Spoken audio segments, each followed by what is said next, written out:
fez, né? Deus é maravilhoso, aleluia. Meu irmão, eu não podia, se eu não fizesse isso, eu não seria eu, né? A Pamela falava, você sempre, eu falei, não, eu sou eu, aleluia, glória a Deus. Eu queria honrar uma pessoa, ela foi minha professora, quinta, sexta, sétima e oitava série.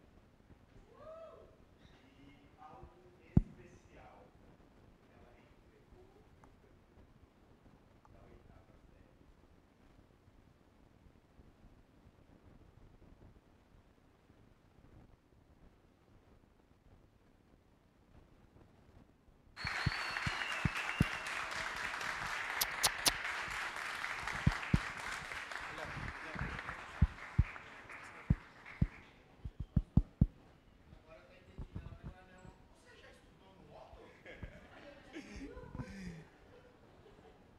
Minha professora, a professora da Vanessa, a professora de algumas pessoas, e ela foi uma das primeiras pessoas que acreditou em mim.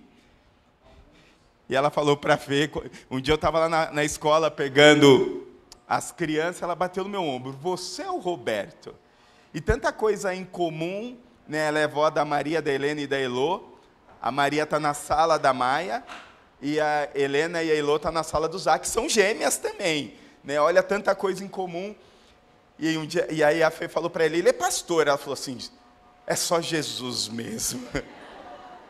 Mas ela foi uma das primeiras pessoas que acreditou, que me amava. Eu era meio, né, meus filhos não podem ouvir isso, eu era meio aceleradinho, mas toda vez que eu entrava na sala dela, ela vinha com amor, com carinho, e plantando isso. E algo que marcou a minha história, eu estava ali, quando eu vi, terça-feira ela estava aqui na oração, e hoje eu estava ali, parado pensando, as sementes, e o dia que ela entregou o canudo da minha oitava série, foi uma semente, o carinho, o amor, e floresceu, pro. Sou doidinho, mas sou um homem de Deus, sou um pai de família, valeu a pena, obrigado, pro. Glória a Deus. E ela que passava um pano para mim, eu ia para o conselho para repetir, ela, não repete o Roberto, não, deixa ele repetir, e aí ela me passava, aleluia, glória. Deu fruto, aleluia, glória a Deus, fala mais, aleluia, glória a Deus. Abre aí comigo, a primeira carta do apóstolo Paulo à igreja de Coríntios, capítulo 3, primeira carta do apóstolo Paulo a igreja de Coríntios, capítulo 3, versículo 11.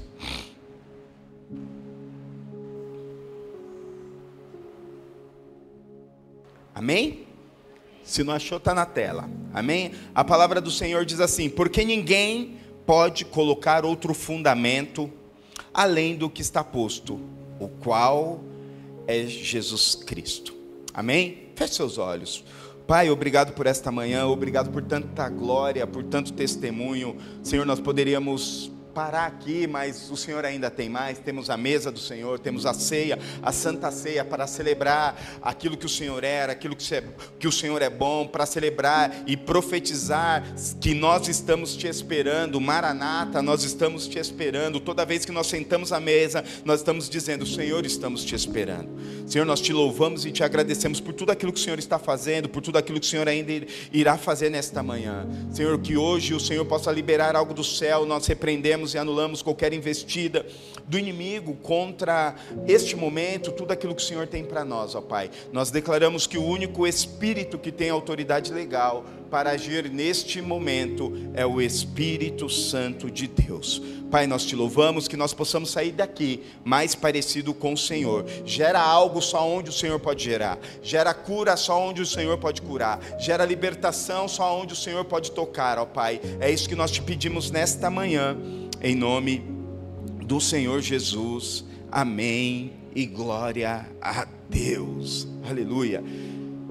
Esta semana nós comemoramos algo muito importante. Dia 31 de outubro nós comemoramos... Foi o Halloween, não? brincadeiras à parte, dia 31 de outubro nós comemoramos a Reforma Protestante, né? E nesta manhã eu queria falar um pouco que a reforma que foi feita há 508 anos atrás é para hoje. A reforma é para mim e para você.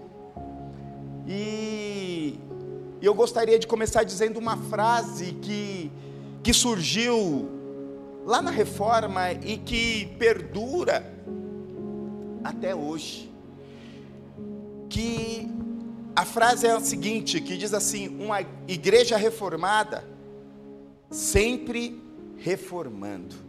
Ou seja, que é o processo a qual nós sempre temos falado e repetido domingo após domingo, que o evangelho, a vida cristã, não é sim salabim, não é McDonald's, não é instantâneo, é processo de a vez ter que ligar. Aí eu posso contar? Chamei ele para reunião. No dia que as mulheres chegaram aqui na reunião, ou chegaram do imersão, parei: Júnior, amanhã eu quero uma reunião com você. Não posso, pastor, vou estar trabalhando. E eu sabendo do que ele trabalha, sabendo dos horários dele, eu falei assim: meu irmão, eu nunca usei da minha autoridade pastoral com você. Já usei? Não, vou usar agora. Amanhã, 8 horas da noite, você tem reunião comigo na minha sala. Aí ele saiu todo bravo e tal. Falei, nem falei nada. Aí Amanda, aleluia, mulher de Deus, mulher sábia, mulher de Provérbios 31, chegou nele na casa dele e arrepiou ele. No outro dia eu estou aqui na igreja, toda segunda-feira eu estou aqui cedo, né, a partir das 2, 3 horas eu estou aqui trabalhando, atendendo, enfim. 5h30, né? 5h30, 6 horas ele me liga: pastor, estou a caminho, estou chegando. Falei, dá certo, olha, então na hora que eu te pegar, é o pastor que está falando. É porque o Júnior me ensinou, tá bom? E às vezes é isso, é o processo. É trazer para a linha, é trazer para o caminho, é trazer para a rota correta. E por isso que eu e você, que somos parte de uma igreja reformada, precisamos sempre estar reformando. E esta frase, segundo os historiadores, não tem um autor, uma pessoa que falou, mas era um lema teológico, que fundamentou, que foi o fundamento da Reforma Protestante.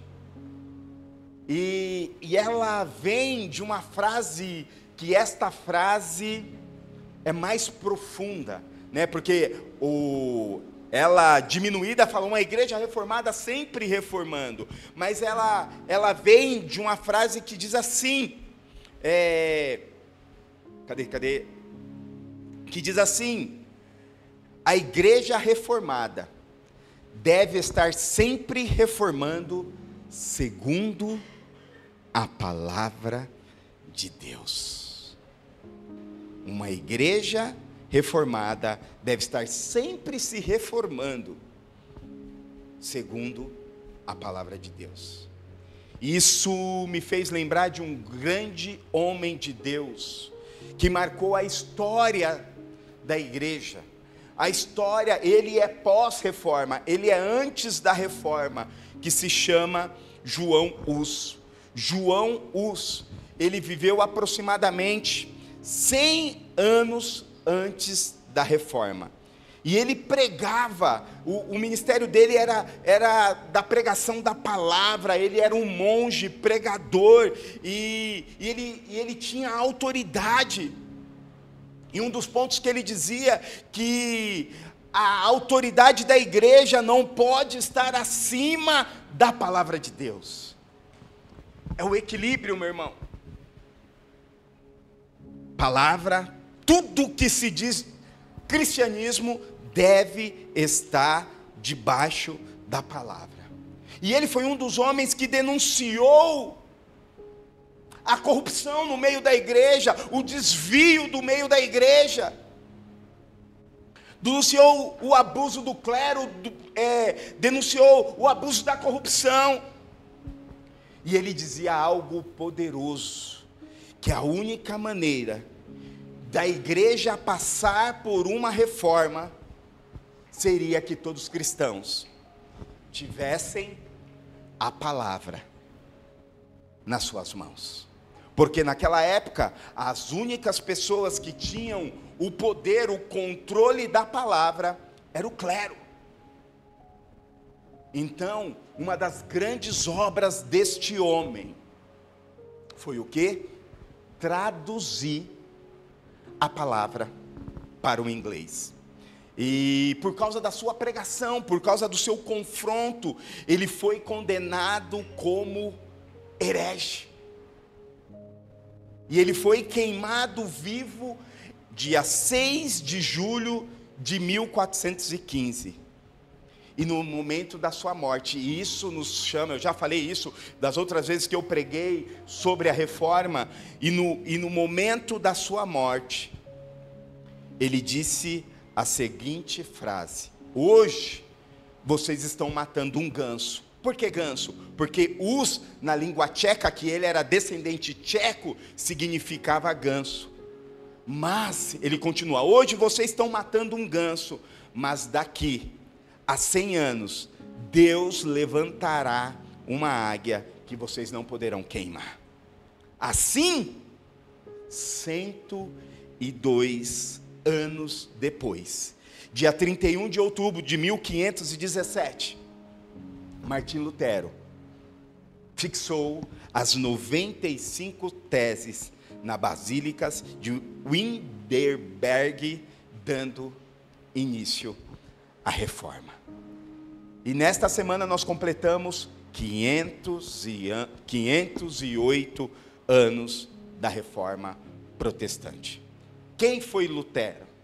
Lutero foi um monge augustino. Uma coisa que quando você vai estudar, meu irmão, reforma não é construir algo novo. Quem já reformou a casa? Reforma é você colocar, melhorar aquilo que já tem.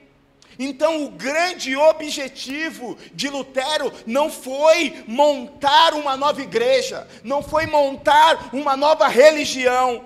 O grande objetivo de Lutero e de todos os reformadores era reformar a igreja. Reformar a igreja. Para que a igreja voltasse aos princípios. Como eu disse, Agostinho era um monge augustiniano. E se você for para a história da igreja, quem foi Agostinho? Agostinho é um santo, Santo Agostinho. Ele foi um monge católico. Ele foi um dos precursores das ideias da reforma. Por que isso? Porque eles queriam que a igreja voltasse à origem. Lembra o texto que nós acabamos de ler, 1 Coríntios capítulo 3, versículo 11? Porque nenhum homem pode dar outro fundamento. Qual é o único fundamento da igreja? Qual é o único fundamento do povo de Deus? Jesus Cristo. E na história, a igreja perde este fundamento. E eles lutam para, como está lá escrito em Atos capítulo 2, versículo 42, que diz o quê? Que eles eram fundamentados na doutrina de quem? Dos apóstolos. E qual era a doutrina dos apóstolos? Jesus Cristo. Então, eles não queriam montar nada novo, eles só queriam trazer de volta. Por isso que eu acredito que a reforma é para mim e para cada um de vocês. Nós precisamos voltar-se a Cristo. Hoje uma geração tão humanizada, uma geração tão acelerada, tem perdido o caminho de volta, tem perdido o caminho do princípio. E qual é o princípio? Cristo Jesus. E por que nós precisamos voltar? Porque naquela época a igreja precisava voltar, porque no decorrer dos anos a igreja se perdeu. A igreja do primeiro século, meu irmão, quando você vai estudar a história da igreja, você observa que a igreja era totalmente perseguida por todos os imperadores. Todos os imperadores perseguiam a igreja. Todos os imperadores, por quê? Porque o Império Romano tinha parceria com Roma, ou tinha parceria com os judeus. Quem assistiu The Chosen dá para ver tudo isso. E o cristianismo, segundo os judeus, era contra os judeus. Então os imperadores perseguiam a igreja.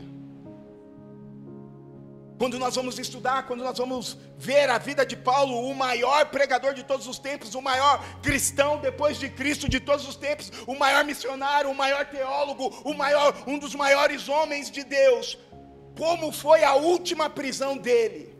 A última prisão dele se deu por volta de 64 depois de Cristo, e a acusação dele era qual? De ter tocado fogo em Roma. Nero acusa Paulo de ter colocado fogo em Roma. Por quê? Porque dos 14 bairros de Roma, somente 4 não foi queimado totalmente. E os 4 que não foi queimado totalmente, a maioria das pessoas que moravam lá era o quê? Cristãos. Esse foi o álibi, esse foi a deixa de Nero, que foi um dos piores imperadores de todos os tempos. Colocou a culpa em Paulo. E o que aconteceu? Quem assiste o filme Paulo, o apóstolo de Cristo, mostra muito isso. Cristãos sendo queimado em praça pública. Naquela época não tinha poste de eletricidade. Os cristãos iluminavam a noite de Roma, sendo queimado pela causa de Cristo. Esse foi o álibi que Nero colocou. Então essa era a realidade da vida cristã naquele momento. Foi quando, por volta de 313 depois de Cristo, Constantino, um imperador, se converte a Cristo Jesus. É o que eles fazem? Um lobby político, uma jogada política. Constantino diz que o cristianismo era não por obrigação, não foi imposto pelo imperador, mas ele dizia assim: eu sou cristão. Ou seja, todo mundo que tinha Constantino como imperador falou assim: então tá bom, eu sou crente também, porque Constantino é. Isso tem o lado positivo e o lado negativo. Pastor, qual é o lado positivo? O positivo é que a igreja deixou de ser perseguida, deixou de ter que se reunir. Outrora a igreja era conhecida como o quê? A igreja, o povo da catacumba. Eles só podiam se reunir no cemitério, que ninguém ia lá persegui-los. Aí eles deixam de ser a igreja da catacumba para ser a igreja do império. Aleluia, mais ou menos. A parte boa é que deixou de ser perseguido. E a parte complicada, sabe qual foi?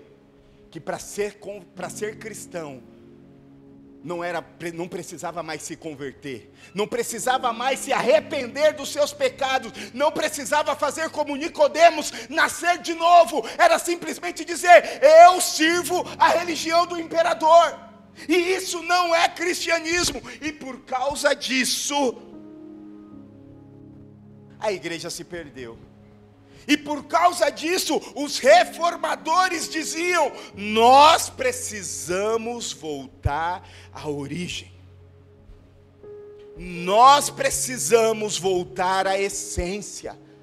Voltar para o projeto de Deus na igreja na terra. Porque Deus tem um projeto, meu irmão de Deus. Deus tem um projeto para a igreja dele aqui na terra. E quem é a igreja de Cristo? Eu e você. Mas saia daquela: eu sou a igreja de Cristo, eu vou viver na minha casa. Não, você precisa viver em comunhão, você precisa viver em comunidade, você precisa viver em eclésia. Muitos falam eclésias, chamados para fora. Ok, aleluia. Esse é o contexto grego de igreja. Mas também no contexto hebraico, eclésia se chama a união do povo de Deus. É isso que nós estamos fazendo aqui nesta manhã. Por isso que nós precisamos hoje, você entendeu? Quando a gente começa a ir para os princípios da reforma, a reforma é para nós hoje também. Precisamos voltar para a essência, precisamos voltar para o projeto de Deus, para nós aqui na terra. Meu irmão,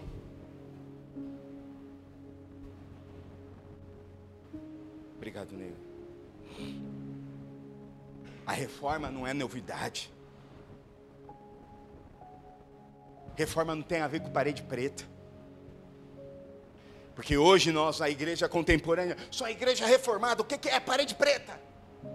Parede preta é bobagem, meu irmão. Bobagem não, é neurociência. Isso daqui é bom para concentração. E pronto, e acabou. Eu lembro quando nós fomos, quando começamos a igreja lá no Monte Alegre, na Jurubim. Aí nós éramos mais aceleradinhos, pintamos a igreja inteira de preta. Aí o povo passava lá na frente e falava assim: olha que tabacaria da hora. Na época a tabacaria estava fluindo, né, voando. Está amarrado em nome de Jesus. Aí a mãe de uma líder da nossa igreja fala assim: eu não vou na sua igreja não, tudo é preto. Se fosse hoje era igrejofobia, né? Igrejofobia. Você falou que a minha igreja não vai, igrejofobia, porque tudo é fobia, né? Enfim, não tem a ver, a reforma não tem a ver com isso. Não tem a ver com tela preta, não tem a ver com LED, não tem a ver com modernidade dentro da igreja. E não estou falando mal, meu irmão, eu só estou querendo dizer que o quê? Que a verdadeira reforma é algo que precisa queimar dentro do meu coração, para que eu retorne à origem. Retorne como está escrito em 1 Coríntios capítulo 3, versículo 11, que qual é o fundamento?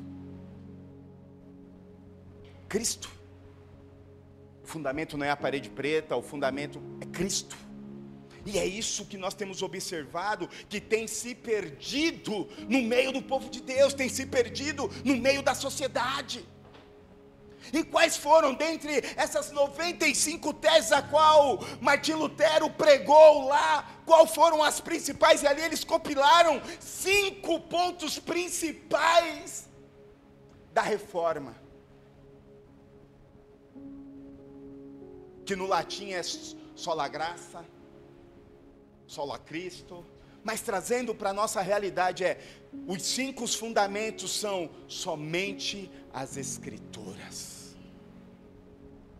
Somente a graça, somente a fé, somente a Cristo e somente a Deus a glória.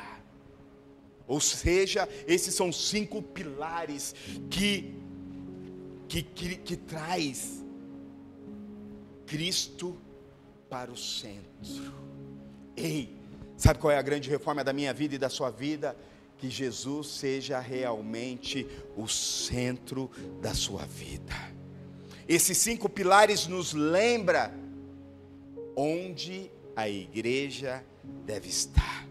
Esses 5 pilares é um chamado para a igreja entender e colocar o Senhor novamente no centro de tudo.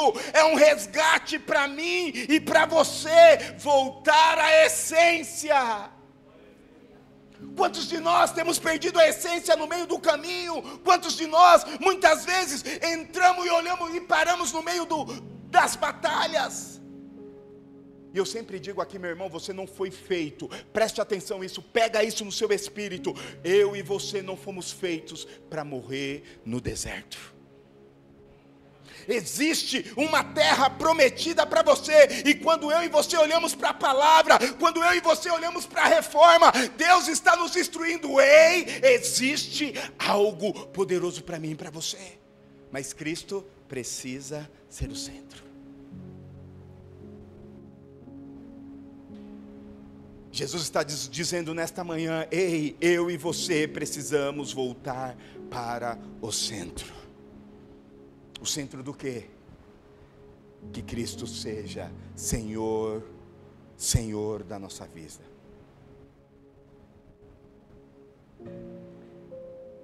é nós entendermos, como eu sempre tenho falado da oração que eu aprendi no The Chosen, extraordinária, dizendo: Jesus é suficiente. Jesus é suficiente. Esses 5 pontos, somente a fé, somente a palavra, somente a fé, somente o Espírito Santo, somente as Escrituras, somente a glória a Deus, nos traz a entender, dizendo: ei, volte à consciência da nossa fé. Por isso que eu entendo que a reforma é para hoje. Por isso que eu entendo que a reforma é para mim e para você. Por isso que eu entendo que Deus está convidando eu e você a vivermos uma reforma. Meu irmão, Deus quer restaurar tudo que está bagunçado aí dentro de você. Ele não quer tirar a sua essência.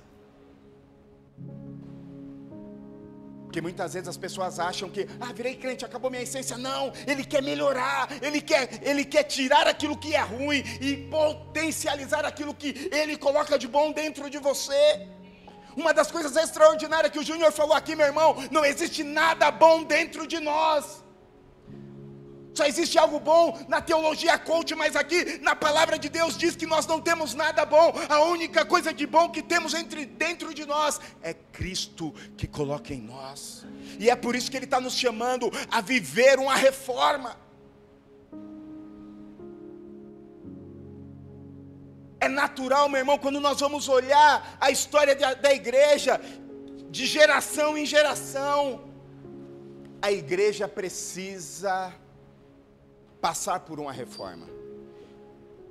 Só não podemos esquecer, e eu posso falar com propriedade, eu já passei por algumas reformas da igreja. Tenho 25 anos no Evangelho. E eu me lembro que a primeira reforma que veio como resposta de Deus para a terra, cura e libertação. Você só se tornava crente de verdade se fizesse cura e libertação. E tinha que ser Caneuza Etioca. Aí depois passou. A outra onda de reforma foi o que? Células. Aí era briga, G12, M12, MDA, tal. E isso. Agora é reino. Meu irmão, eu não estou desconstruindo nada disso. Tudo isso é válido se Cristo for o centro. Cristo precisa ser o centro. Eu e você precisamos rever as nossas doutrinas diariamente, rever os nossos valores, rever a nossa ética, rever a nossa conduta, rever a nossa postura. Quanto de crente tem dado mau testemunho aí, meu irmão? Um dia nós fomos alugar um salão ali nós estávamos querendo sair do Monte Alegre. Aí porque estava pequena, e fui ver um salão na Rua Alta Mantiqueira, debaixo onde era o balé. Aí fui lá, tal, falei com um rapaz lá da imobiliária, com o corretor. Ele falou: para que é? Falei: para a igreja. Para a igreja o cara não aluga não. Falei: por quê? Ele já tomou um bonde de uns pastores aí. O que eu vou falar para esse cara? O que eu vou falar? Conheço pastores aí, que já passou por mais de 10 salão de Pirituba, e os 10 salão ele saiu devendo e nunca mais pagou. Rever, meu irmão, por isso que nós precisamos se reformar, por isso que nós não podemos ser mais chacota, por isso que nós precisamos reformar e ter uma conduta que a palavra seja o fundamento da nossa vida, somente as Escrituras.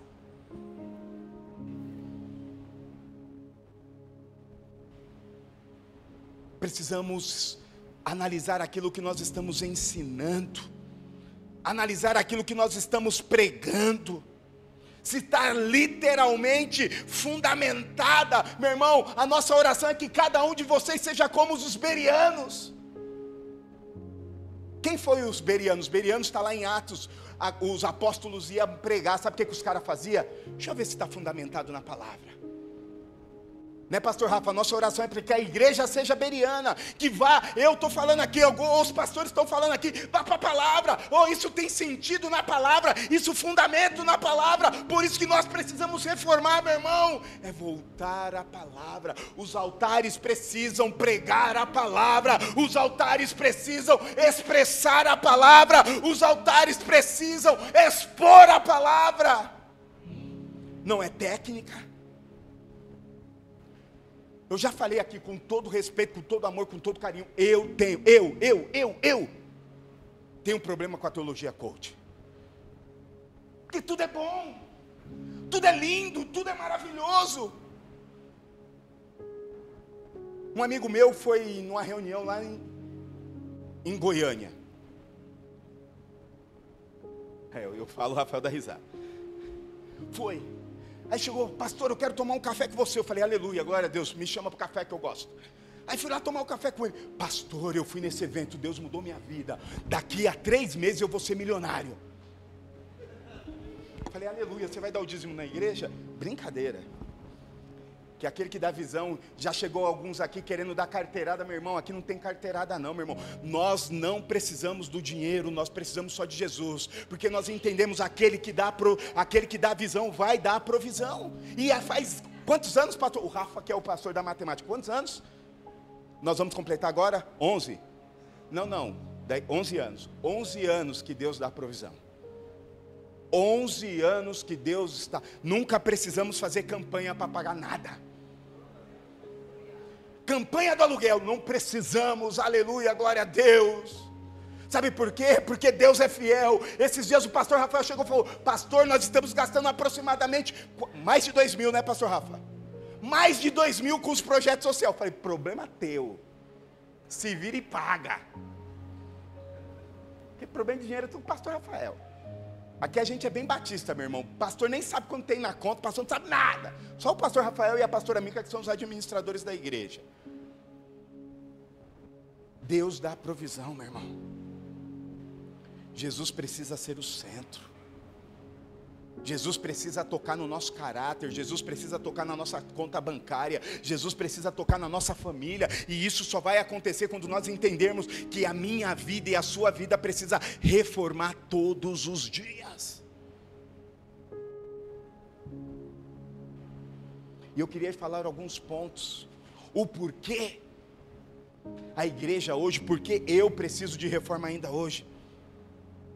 E eu quero dizer, meu irmão, não estou querendo falar sobre crítica, não tem nada a ver com crítica destrutiva, mas eu entendo que é um chamado à reflexão, é um chamado para que eu e você entendamos, que se Cristo não for o centro, nós podemos cair nesse erro. Sabe por que a igreja, sabe por que eu e você precisamos viver uma reforma hoje? Porque Jesus e a sua palavra deixou de ser o centro. Aí eu vou te fazer uma pergunta. Não levanta a mão, o evangelho não expõe, o evangelho cura. Faz quanto tempo que você não lê a Bíblia? Faz quanto tempo que você não tem uma vida de devocional na palavra de Deus para crescer naquilo que Deus tem para você? Isso é o evangelho e Jesus deixando de ser o centro. Aqui, quando o evangelho deixa de ser o centro, ele deixa de ser somente as escrituras, somente a Cristo. Aí você vai para a internet, aí você vê um monte de coisa que dá medo. Esses dias eu vi uma boa. Ontem eu mandei uma boa lá, né, no nosso grupo. Se roubar o carro, está lascado. Esses dias, quando você não tem mais o que pregar, você para.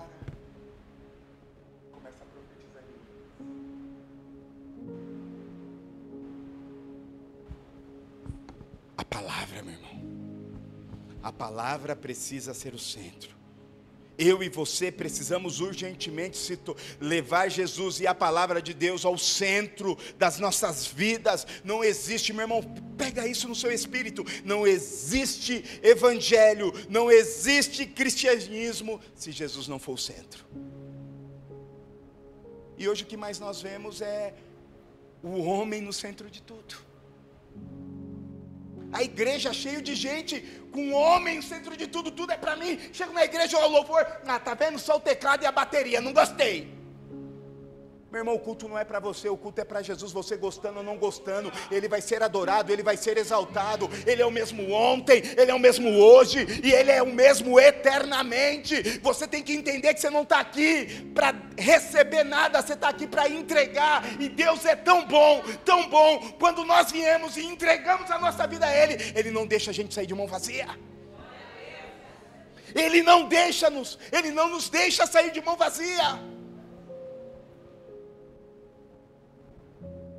Não existe evangelho sem Cristo. Eu lembro que eu ouvi há muito tempo atrás do Davi Lago, isso me marcou. Hoje existe leite sem lactose, café descafeinizado, tudo sem nada, arroz hidratado, é tudo. Mas não existe evangelho sem cruz. Não existe evangelho sem Cristo.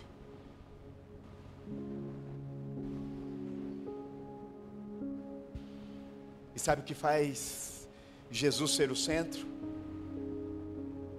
Primeiro, somente a Escritura, ou somente a Cristo. E aí vai o outro fundamento da reforma: somente as Escrituras. Como você vai ter um relacionamento com Cristo que você não conhece? Por isso que eu e você precisamos perder tempo não, por isso que eu e você precisamos gastar o nosso tempo também na palavra de Deus. Eu sempre digo aqui, pastor, eu não consigo ler a palavra de Deus. Tá bom, meu irmão, lê 5 versículos na semana, e na outra semana você vai ler 7, na outra semana você vai ler 10. Quando você vai ver, você está lendo um capítulo. Quando você vai ver, você está lendo 2 capítulos. Quando você vê, você está lendo. Eu só tinha lido livro lá no Otto, A Droga da Obediência, né, pastora? Ou professora? A Droga da Obediência e a outra, Pássaro pelos Vidros, lá um negócio assim, 2 livros. Cheguei no Zenaidão, nunca tinha lido um livro. Aí me converti. Luizão, né, nosso líder, né, pastor? Tem que ler, irmão. Tem que ler, coisa de maluco. E hoje, para a honra e glória do Senhor, eu tenho um hábito de ler. Estava em pecado esses tempos, aí fiquei uns 4 meses sem ler nenhum livro. Voltei esses dias, já estou no 3º, 4º livro, meu irmão. Para trazer fundamento. Para trazer fundamento. E sabe o que é o triste? Nós temos observado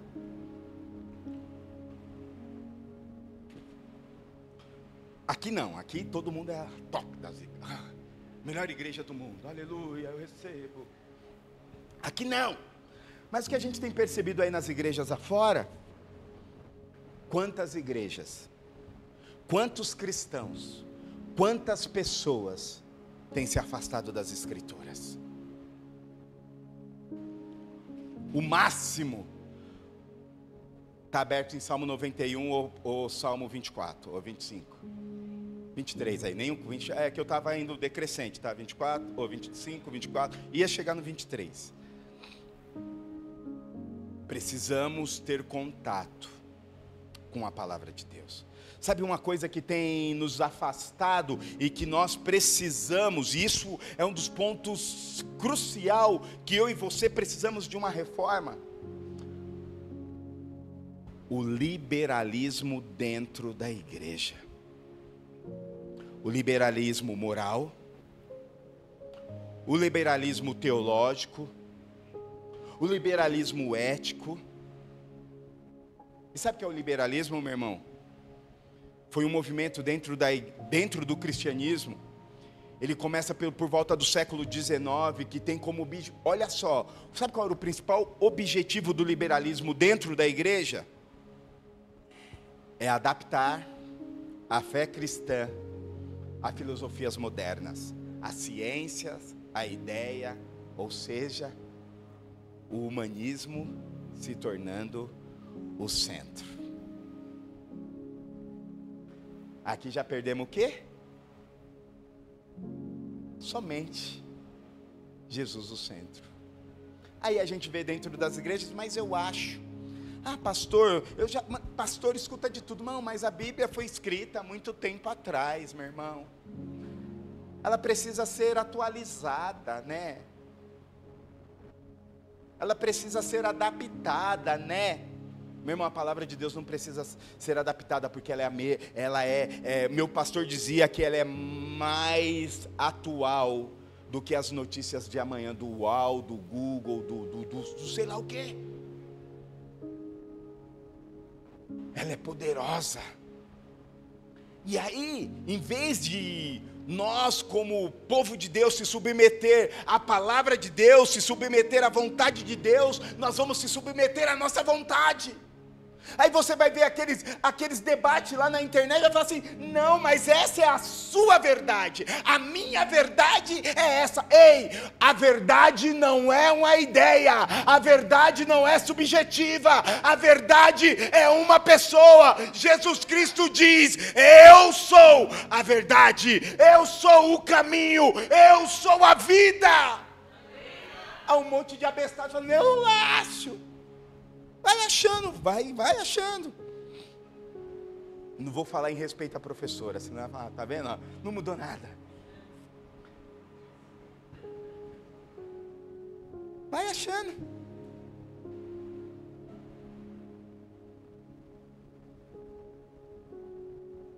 Meu irmão, a palavra de Deus, ela é viva.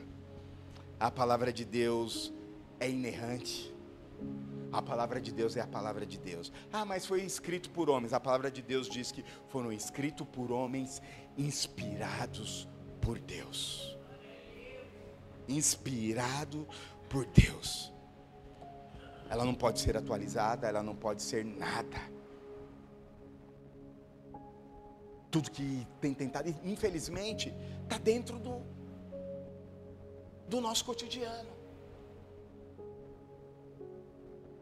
Entre a palavra de Deus e o seu youtuber favorito, fique com a palavra de Deus.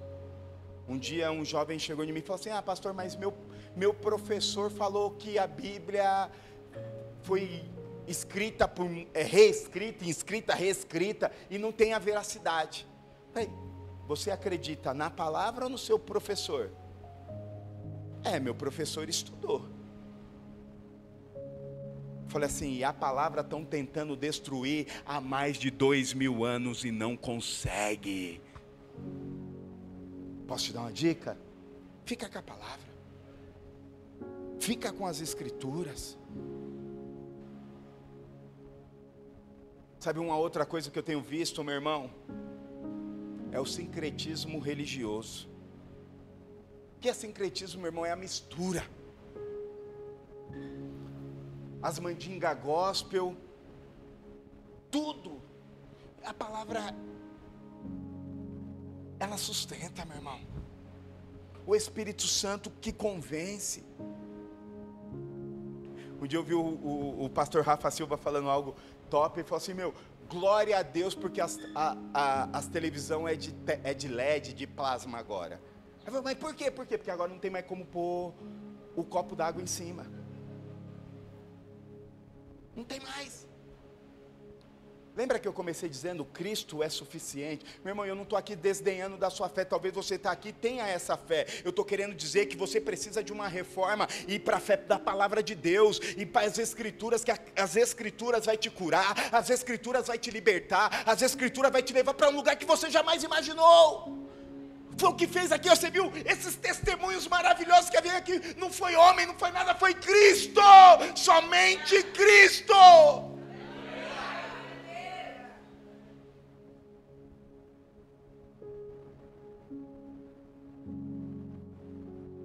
Ah, pastor, você está falando da igreja A, da igreja... Não. Eu estou falando da fé cristã, eu estou falando do que eu vivo. Ah, está vendo a oração? A oração da Michele é poderosa. Michele, vem orar. Ora. Eu já falei, meu irmão. Se Deus te dá um demônio, me ligar para mim: pastor, tem uma pessoa endemoniada. Se vira, o demônio é teu. Não vou, eu ia. Um dia eu já falei, eu estava lá num churrasco top. Tinha acabado de cortar a picanha. Me liga: pastor, está endemoniado. Eu tonto, besta. Larguei a picanha e fui expulsar o demônio. Não faço mais isso, meu irmão. Não faço. Vai xingar o pastor, vai fazer. Não faço. Demônio é teu. Expulsa você. Problema teu. O sincretismo.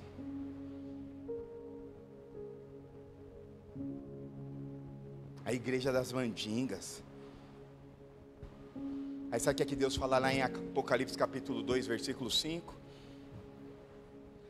Lembra-te onde caíste, arrependa-te e volte a praticar as primeiras obras.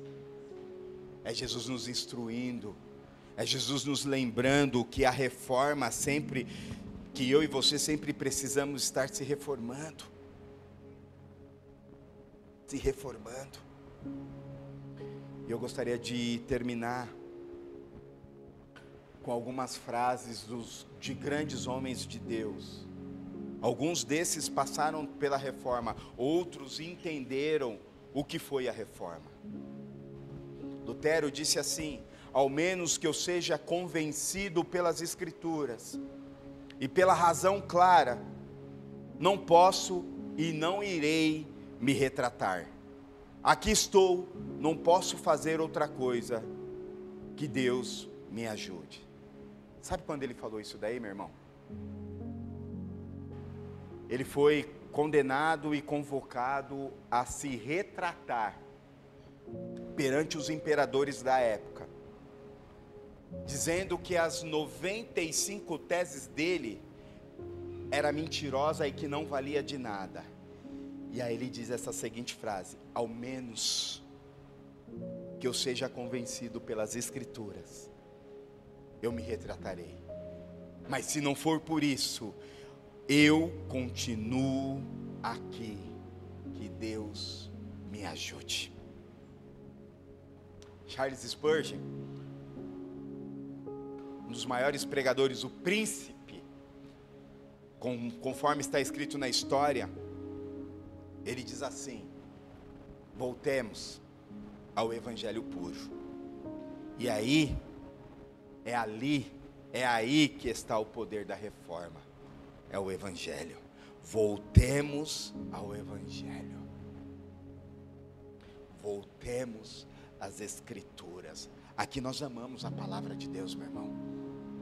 Cremos nos dons do Espírito, cremos na manifestação do Espírito, cremos na cura, cremos nas línguas, cremos na liberação dos dons, cremos em tudo. Mas cremos que tudo isso está sustentado pela palavra de Deus. É a palavra. Charles Spurgeon também disse assim: quando a palavra de Deus é esquecida, o diabo celebra mais uma religião. Quando a palavra de Deus é esquecida,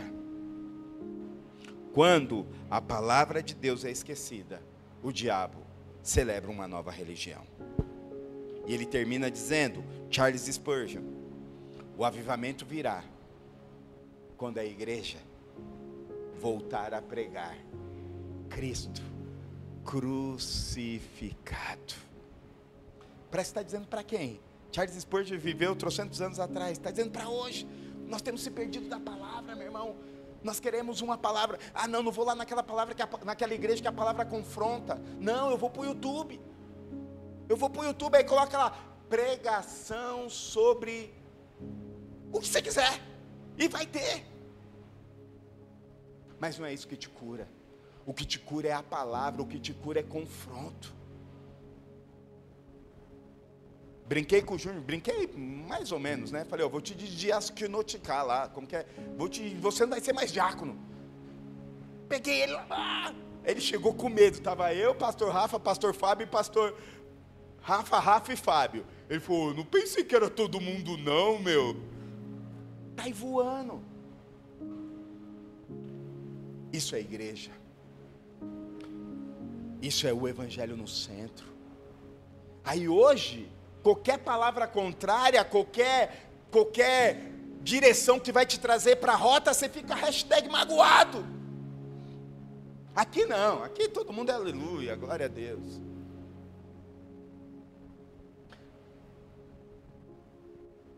mas é o avivamento, a reforma está na pregação do Evangelho.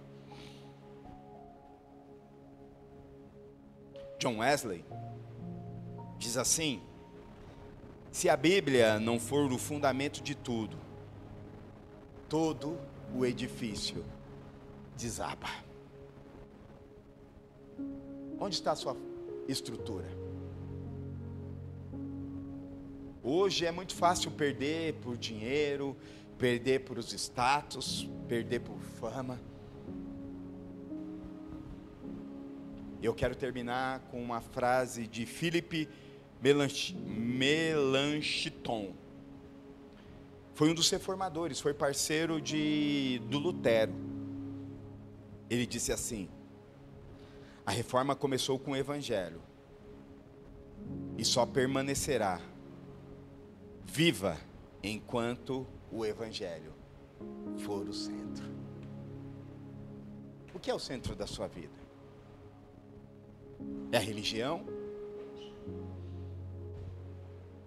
É vir para o culto todo domingo? Se for isso, meu irmão, hoje Deus está me orientando, Deus está te alertando, dizendo assim: eu só quero ser o centro. Eu quero que você tenha um relacionamento comigo, não tem a ver com o seu dinheiro. Eu preguei esses dias aqui sobre Zaqueu. Zaqueu era um cara topzera da galáxia, cheio de dinheiro, mas o dinheiro dele não foi capaz de fazer nada na vida dele. O seu dinheiro, o seu status, a sua fama, a sua posição social não é capaz de fazer nada na sua vida, meu irmão. É o que eu ensino para os meus filhos, não importa onde você esteja,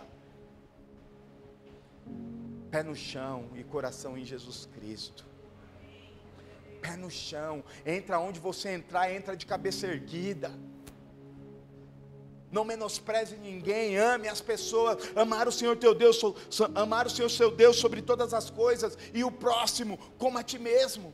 E aí a gente está invertendo, a gente quer ser amado primeiro. Meu irmão, sabe por que Deus não pediu para você se amar? Por quê? Pergunta, para ficar interessante. Vai, peraí, vamos ensaiar que fica mais bonito. Eu vou perguntar assim, ó, sabe por que Deus não pediu para você amar você mesmo? Aí todo mundo, por quê? Passe aí na filmagem, tá bom? Aleluia. Vamos lá. Ensaiou bonitinho? Sabe por quê? Olha como você vê a entonação. Sabe por que Deus não pediu para que você amasse você a si mesmo? Ensaiado sempre é mais bonito, aleluia. Sabe por quê? Porque o amor próprio é natural da essência de Deus. Já está na essência do Pai. Agora o que eu e você estamos fazendo com amor próprio? Estamos colocando sobre todas as coisas, é eu e eu mesmo e acabou. Não, meu irmão, o Evangelho, a palavra de Deus nos instrui a viver algo poderoso. Ei, hoje é dia de mesa. Eu sei o que precisa ser reformado dentro da minha vida. Precisa, sabe aquela musiquinha? Entra na minha casa. Todo mundo sabe essa minha. Entra na minha vida, mexe com minha estrutura. Como que é? Sara todas as feridas, me ensina a ter santidade. Quero amar somente a ti. Pelo Senhor é o meu maior. Faz um milagre em mim. Hoje pode ser a sua oração. Pede para Ele. Deus, entra naquele quartinho secreto, sabe? Eu tenho os meus quartinhos secretos. Mas a gente tem que abrir esses quartinhos e falar assim: entra, Jesus. Entra. Sabe aquelas pessoas aceleradas, que tudo acha que é na força do seu braço, do seu jeito. Não, meu irmão. Eu estou fazendo uma pregação, o Shabat do Senhor. Vou pregar qualquer dia, falando sobre o descanso. Hebreus capítulo 4, ou 5, ou 6. Não é 4 ou 5, é brincadeira. Do descanso. Deus, só uma palhinha. Deus estava cansado quando pediu para o povo descansar. Deus estava ensinando um princípio, para a gente entender que Ele está sobre todas as coisas. Não é do meu jeito, não é do seu jeito, não é da minha vontade, não é da sua vontade. A vontade de Deus é boa, perfeita e agradável, meu irmão. Não tem a ver. Esses dias eu sempre tento ensinar meus filhos, e meus filhos eles são 220. Esses dias nós fomos assistir o jogo do Samuel. Samuel perdeu a final. Eles ficaram na beira do campo chorando. Meu irmão perdeu, meu irmão perdeu. Eu falei, meu irmão perdeu. Aí eu já pego um princípio. Falei, você sabia que você vai perder muito mais na vida do que vencer? O que vai determinar a sua vida é o que você vai fazer com as suas derrotas. Aí ele olhou para mim, é? Aí meu sobrinho operou, pediu oração. Graças a Deus deu tudo certo. Fez uma operação muito como? Muito delicada na coluna. E ontem eu fui lá visitar ele. Aí meu irmão estava lá para cima de Taipas, estava quase lá no céu. Aí fui lá para a Avenida Angélica. Aí meu irmão me ligou, falou, não, as crianças vão poder subir. Falei, aleluia, cheguei lá. O primo querendo ver eles, e eles querendo ver o primo. Chegou lá, a mulher não deixou subir. Aí começaram a gritar lá na recepção. Eu falei, pera. Para com isso, mano. Postura. Tu é homem, para com isso. Não estou dizendo que homem não chora não. Homem chora, eu choro até umas horas, meu irmão. Postura. Nem tudo é do jeito que a gente quer. Vocês têm, sabe qual é o nosso maior problema da geração de hoje? É que tem tudo. Tem tudo. E Deus está nos ensinando um princípio. Ele está no controle de tudo.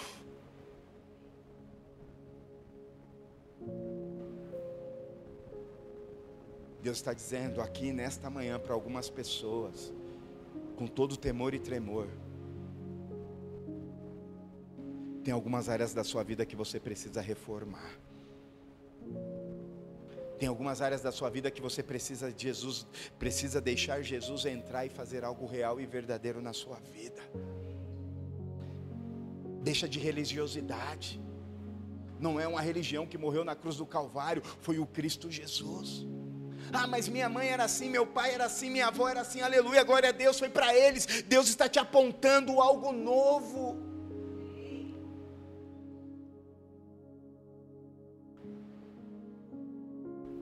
Deixa Ele fazer. Deixa Ele tocar. E a mesa nos aponta para isso. A mesa cura, a mesa restaura, a mesa liberta, a mesa. Se coloque de pé, meus irmãos. Deixa o Espírito Santo falar contigo.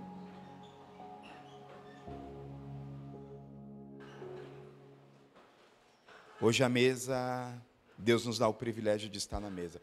O Thales vai tocar, né? O Ju e a Amanda pode pegar os elementos da ceia. Meu irmão, a Bíblia diz que na noite que Jesus foi traído, Ele sentou com seus discípulos e ceiou. Ele deu pão,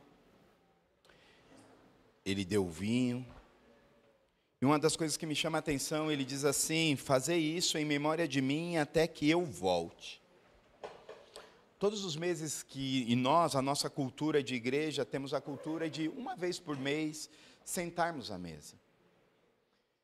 E 1 Coríntios, o apóstolo Paulo diz assim, examine o homem a si mesmo. Antes de pegar o cálice, antes de pegar o pão.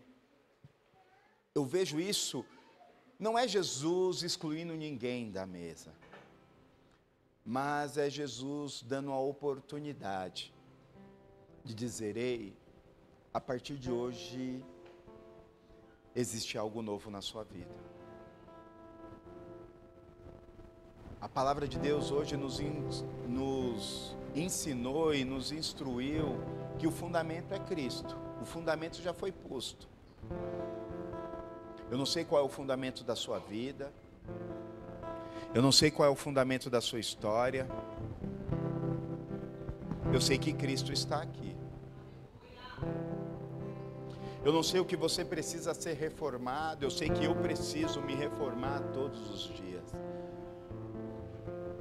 Eu tenho um texto comigo que queima no meu coração, aqueles que estão de pé, cuida-te para que não caia.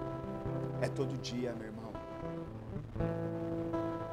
É todo dia você dizendo: Jesus, entra aqui. Jesus, muda essa parte. Jesus, toca nessa parte. Jesus, venha ser o centro. Jesus está dizendo para algumas pessoas: ei, eu quero que você me coloque no centro. Eu quero que você tire o trabalho. Eu não estou dizendo que você tem que parar de trabalhar, não, meu irmão. Eu estou dizendo que o seu trabalho não pode ser o centro.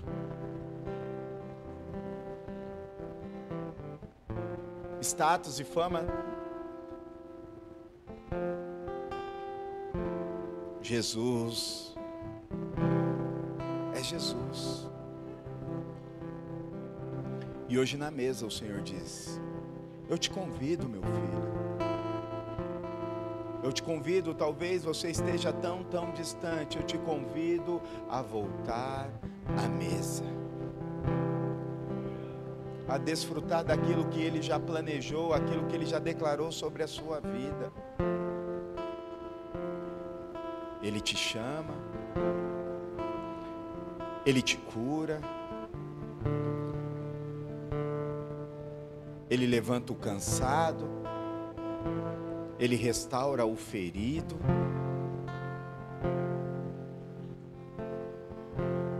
Ele diz para algumas pessoas: ei, aquele que começou a boa obra é fiel para cumprir. É fiel. Ele não é homem para que minta, e nem filho do homem para que se arrependa. Ele não se arrependeu de ter te escolhido. Eu tenho dito para muitas pessoas: ei, será que Deus te escolheu para você voltar para a lama? Não. Olhe para frente. Olhe para o alvo. O seu alvo é Cristo.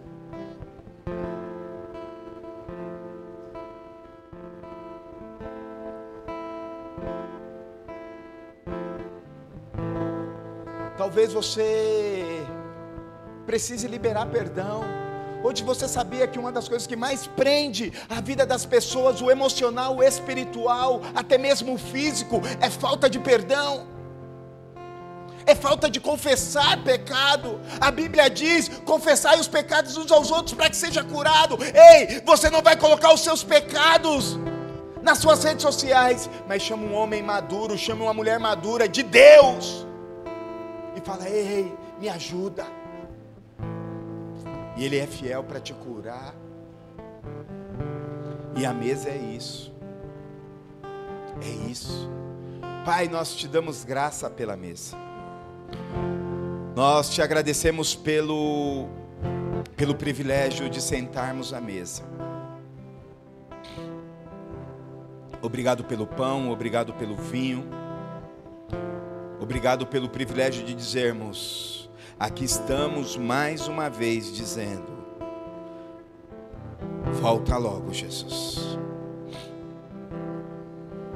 Te esperamos. Dizemos que esperamos o Senhor. Senhor, a minha oração é que ao tomarmos a ceia, uma reforma do céu, uma reforma conforme o Senhor fez há 508 anos atrás, no povo de Deus. Eu entendo que é para nós nesta manhã. O Senhor, o teu Espírito é que sonda os corações, o teu Espírito é que penetra mais profundo. Senhor, onde as minhas palavras não alcançou, o seu Espírito alcança. Eu oro que a partir desta manhã, algo do céu aconteça.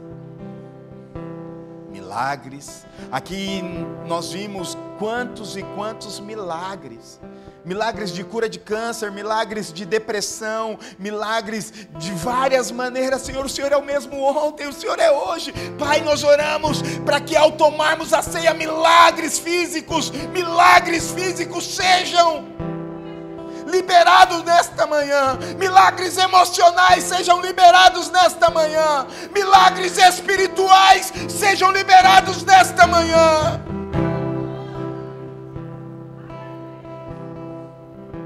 Milagres, Jesus. É isso que nós oramos.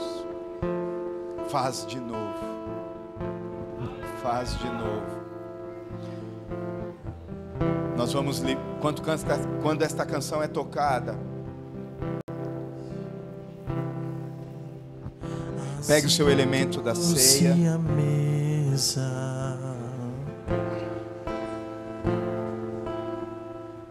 Filho, sim, de Deus se encarnou e assentou-se à mesa. Ele tem uma mesa para você. Ele parte o pão. Ei, hoje é sua manhã de Ele cura. serviu o vinho. Hoje Deus tem um recomeço. Nos deu Hoje plena Deus tem uma reforma para você comunhão. nesta manhã. E o véu se rasgou. Sim! Fez um vivo caminho. Temos plena comunhão. Tudo que eu tenho é teu, Cristo. Tudo que eu sou é teu, Filho. Minha casa, meu dinheiro, meu destino por inteiro, tudo é teu. Ei, convida ele para fazer parte da sua vida. Convida ele para fazer parte da sua história. É teu, Cristo. Tudo que eu sou é teu, Filho. Minha casa, meu dinheiro, Entregue tudo para ele. Deixa ele entrar onde ninguém entrou.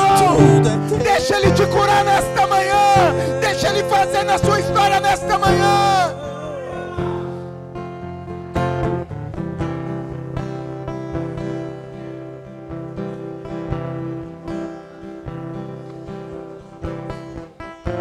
A ceia é um convite a desfrutar de algo que ele preparou para a sua vida. A ceia é um convite a entregar e confiar no Deus Todo-Poderoso. O Senhor disse: fazei isso em memória de mim até que eu volte.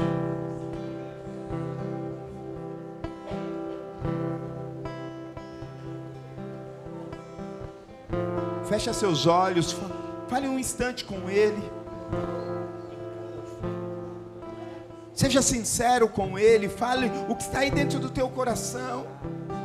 Fale o que precisa de reforma, fale o que precisa ser mexido, as estruturas. A reforma foi para mexer nas estruturas, e hoje Deus quer mexer nas estruturas da sua vida.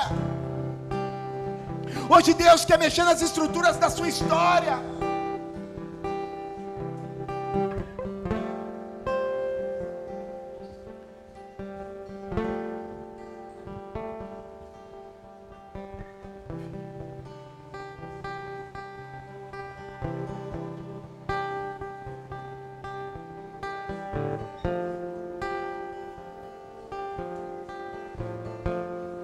Aleluia, Jesus.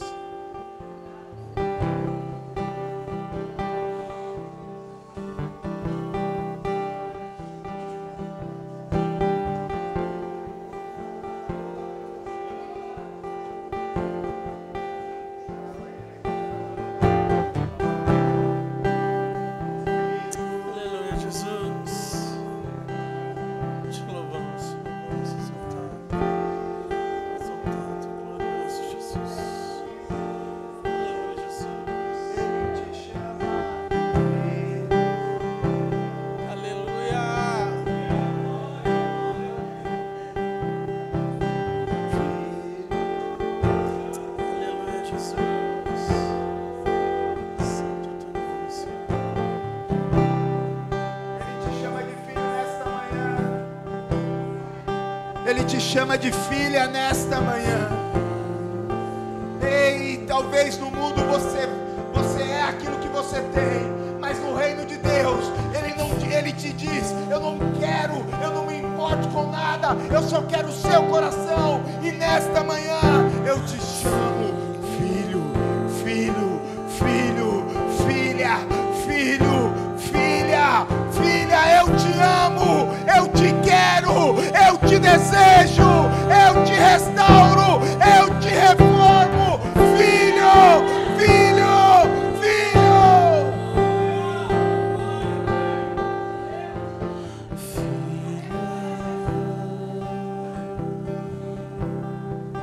E na noite que ele foi traído, ele pegou o pão e, tendo dado graça, distribuiu entre os seus discípulos, dizendo: este é o pão que representa o meu corpo. Hoje eu te convido, comamos todos do pão.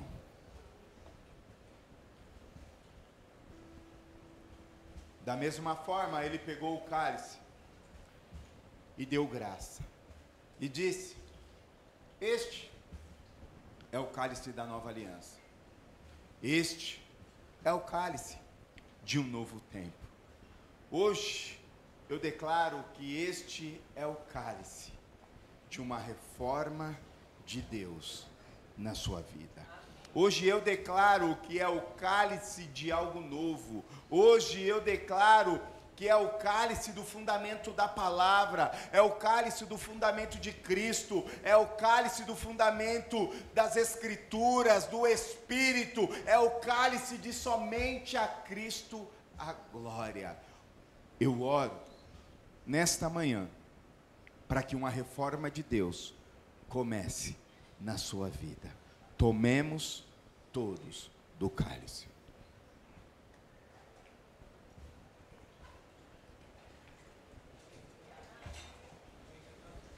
Feche os seus olhos, os ministros da ceia vão pegar.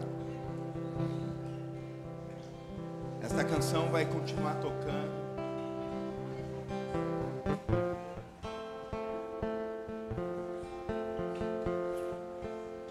Deixa o Senhor falar ao seu coração. Aleluia, Jesus.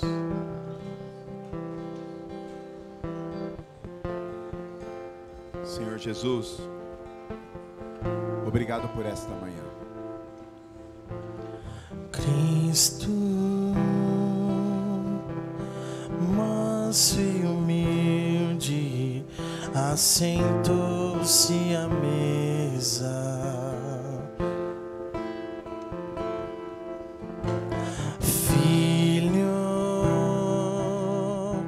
de Deus se encarnou e assentou-se à mesa. Hoje começa uma reforma na sua vida. Ele partiu. Hoje começa uma reforma na sua história. Ele serviu. Hoje começa uma reforma sobre a sua vida, sobre a sua casa, sobre a sua família. E o véu se rasgou, fez um vivo caminho, temos plena comunhão. Ei, declare isso! Tudo que eu tenho é teu, Cristo. Tudo que eu sou é teu, Filho.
Pai pagou pra eu estar aqui, me deu roupas para festejar e fez a aliança, graça, amor, justiça e redenção.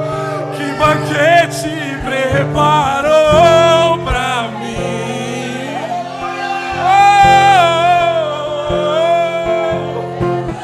Veja o preço que meu Pai pagou pra eu estar aqui, me deu roupas para festejar e fez a aliança, graça, amor, justiça e redenção. Que banquete preparou pra mim. Tudo que eu tenho é teu, Cristo. Tudo que eu sou é teu, Filho. Minha casa, meu dinheiro, meu destino por inteiro, tudo é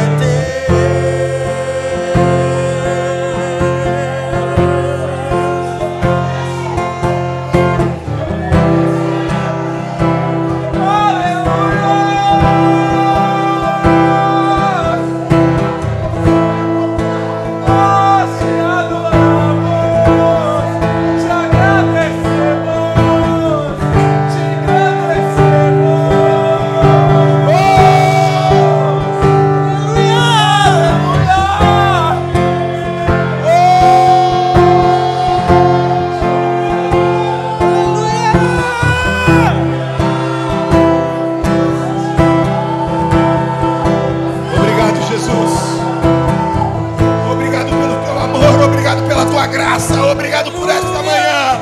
Hoje é manhã de reforma. Hoje é manhã de reforma.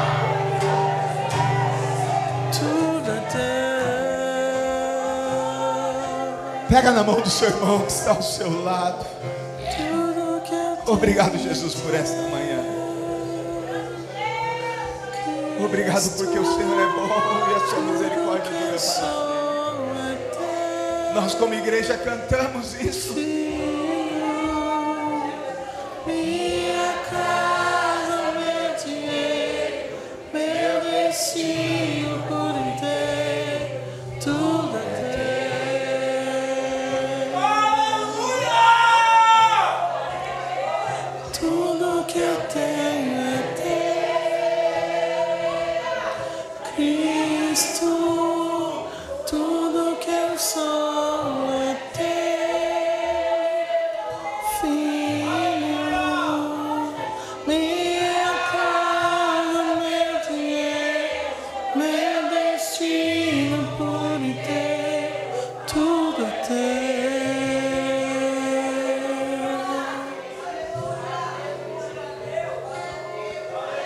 Pai nosso que estás no céu, santificado seja o teu nome. Venha a nós o teu reino. Seja feita a tua vontade, assim na terra como no céu. O pão nosso de cada dia nos dai hoje. Perdoa as nossas dívidas, assim como nós perdoamos os nossos devedores. E não os deixes cair em tentação, mas livra-nos do mal, pois teu é o reino, o poder e a glória para sempre. Amém.